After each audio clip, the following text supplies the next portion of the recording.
think it's about time we talked about story problems, the bane of fifth graders' existence. Story problems generally scare people to death, but I've researched quite a bit. I've tried to find a way that will work for me and for my class. So, 4 different parts of the story problem. The first portion, you just draw a cross there. The first portion is, what do you need to know?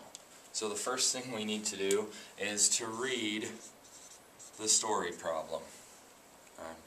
And then that'll tell us what we need to know. Generally in story problems, what we need to know is going to be the last sentence of that story problem. So we want to read the entire story problem and then write down what we need to know.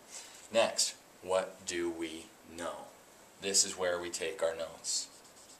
Notes of what do we know.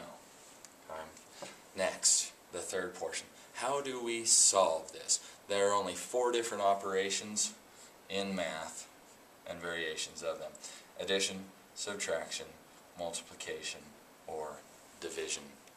So in this box is where we'll write that. And then, how do we answer?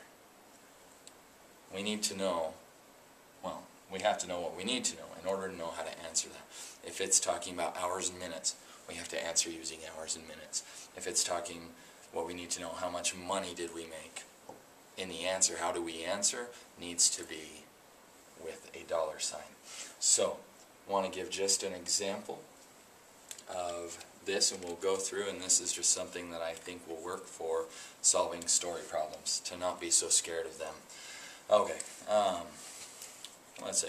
Last year, I had 29 students in my classroom. I wanted to give them, for a reward, say 15 Tootsie Rolls. So how many Tootsie Rolls did I need to buy? Okay, that's the story problem. What do I need to know? There was the last part of the story problem. How many Tootsie Rolls did I need to buy?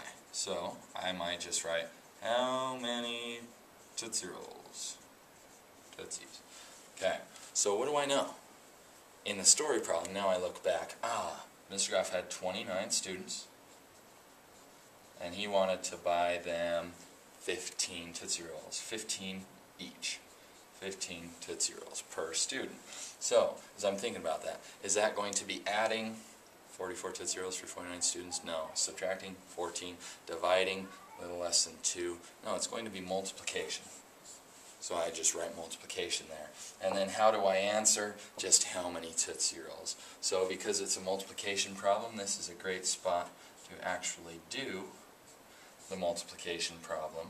And we're getting pretty professional at doing these multiplication problems. So we add those together. 435 is 29 times 15. So I would answer that with 435 Tootsie Rolls. And this will work, hopefully, with any story problem that we come into. What do we need to know? What do we know? How do we solve? And how do we answer?